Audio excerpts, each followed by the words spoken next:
Hello, folks. We're live. This is Bill and Brian with Energy Rogue. Hey, listen, we are doing a quick analysis today. We've been looking at the EIA annual energy report. And so there's some things in there that we're sort of scratching our heads on and just thought I would share with them. But first things first, May 4th will be our second anniversary. We will be celebrating. And so watch for things coming up about that. So, Brian, where do we want to start? Let's see. Well, we got to tell people who we are.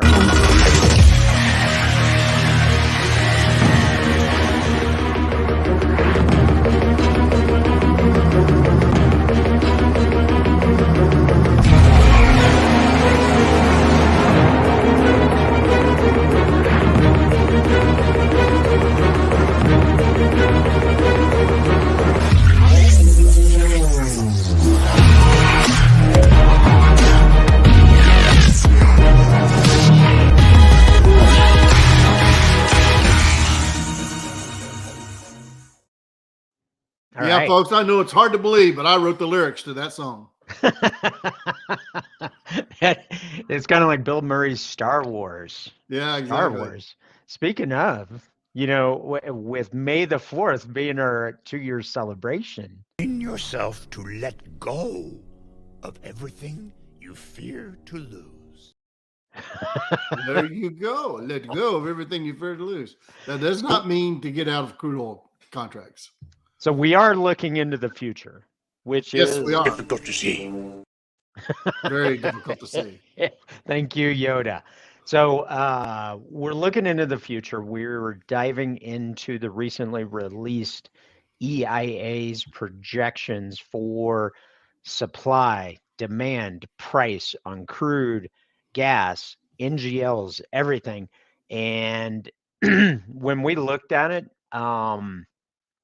what we found fascinating is, let's look at the natural gas one first. Their base case, which dips down here, and essentially as we're having LNG come online, they're saying we are going to be even more depressed on price. I don't think that's the case. So their next 5 years, I'm not buying that. But then it says it recovers and gets all the way back up to $7.23. This is their base case for supply and demand. And they do have cases for high natural gas, high supply, but we'll get into that in a second. I started with natural gas. Bill, what do you think about this curve? Well, so we have to realize that they were doing all this development back when gas was, in the $7 range. Right. So when you look at it, their dip right now is over $1 higher than when we are right now. Right, because it says 2023 is $5.48, which it's actually probably $2 below that. So if you can't get 2 years right,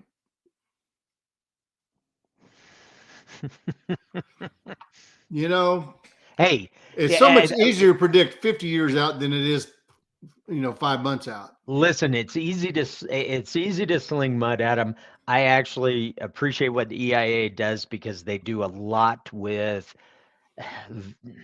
very minimal analyst staff. So listen, I think they do great, but the key is not to view any data set, whether it's Energy Rogues, whether it's EIA, whether it's a state, as that is going to predict the future, because it's not. Right. And the problem is not to get lost in the data. As we say here, we always take the data to turn it into information, to turn it into strategy, and then to turn it into action. Right. The EIA does not have that charge. All they're trying to do is turn data into information. Right. And that information, they're following the data as best they can and under the rules and guidance that they have to do it. And so it just goes to show that all data is not created equal. Nope. And I listen, they are slugging around a lot of data and a lot of connections, and that's where we are actually going to dive in on May the 4th with our customers So if you want to, you're going to have to join Rogue Edge between now and May 4th, and you will be invited. We are going to do a 2 long hour live session where we're going to be talking about every facet of the EIA's forecast. Did you just say it's going to be a 2 long session? 2 hour long. 2 hour long. Well, it's long because it's It you might and be me. too long, but we'll see. Well, let's take a quick look. So they do have, if we have high natural gas supply, which means by 2050 we're producing at like 136 BCF a day relative to 100 right now. And if that's the case, we're going to be at, what is that, 543. And that's assuming a demand that doesn't rise to meet the supply. So what it's talking about is the market will be oversupplied. Yep. The market, we will have plenty of supply. If we have plenty of supply, it's essentially about $1.40, $1.75, almost $2. Yeah, about $1.75 delta between the base case and high natural gas supply. That's if we grow 36 BCF a day. Now, if we declined back to levels that we were producing at just 4 years ago, we would be up over 10. Now, this case is actually more aligned with what I believe. This whole dip right here, I don't see this dip. I actually see us rising and then moderating.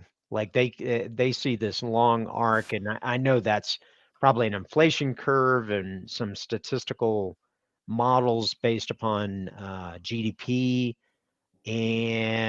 but essentially that is closer to what I deem as reality. I think 4 to 6 is probably where I deem our boundaries for the next 24 months. But I find your lack of faith disturbing.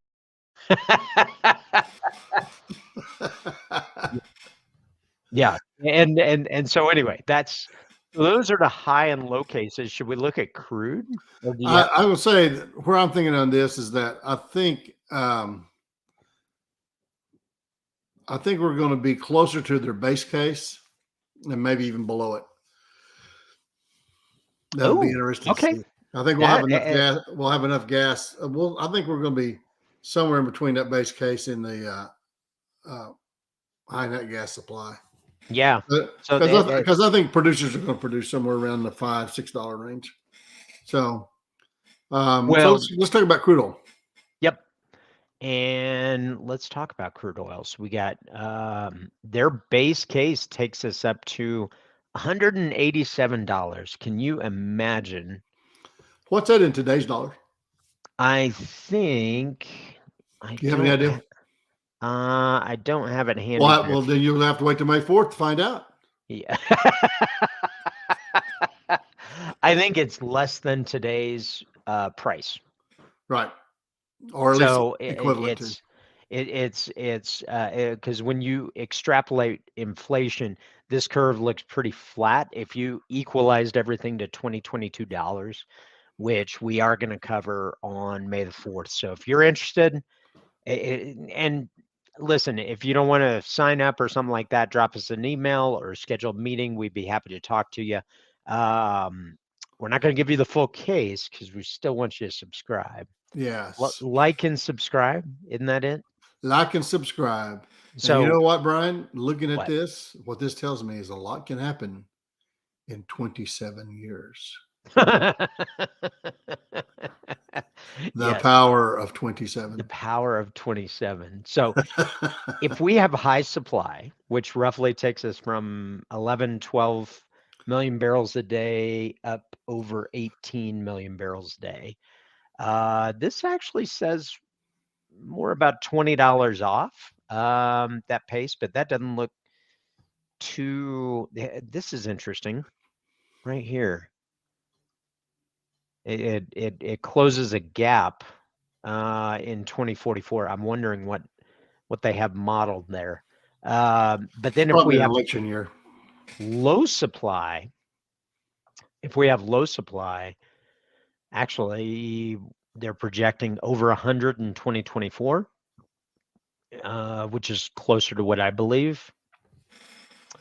And I think our supply starts to get answered when we get up over 120. So I think for the near term on crude, and again on May 4th, we're gonna dive into details as to why 120 and $7 may not be that far off. So you're EIA, saying we need to wait to May 4th. yes. Brian, do you know what the definition of anticipation is? I'll tell you tomorrow. Folks, we appreciate your time with us. We got a lot of interesting data that we're looking at. Join us on May 4th. Join Energy Rogue and get an Edge subscription. That way you will have the market edge and be able to begin to look at your business with a little bit more context beyond the future. I realize sometimes everything up close is a lot of worries before you start worrying about the future. Always reminds my Cajun friend who always told me, he says, when you're neck deep in alligators, it's hard to remember the original plan was to drain the swamp.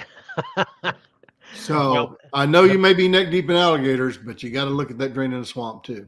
well, you got to look at draining the swamp, and you got to look at different opinions, and that's where Bill and I, you discovered that when we were discussing natural gas. I have a different opinion than Bill, and that's what you're going to get out of Energy Rogue, and that's what you get out of Rogue Edge, because a lot of times when you're looking at Your data, eyes can deceive you. Don't trust them. Exactly. All right, folks. Well, we'll see you on May 4th. Yep. Hey, listen, thanks so much, and hope you have a fantastic weekend.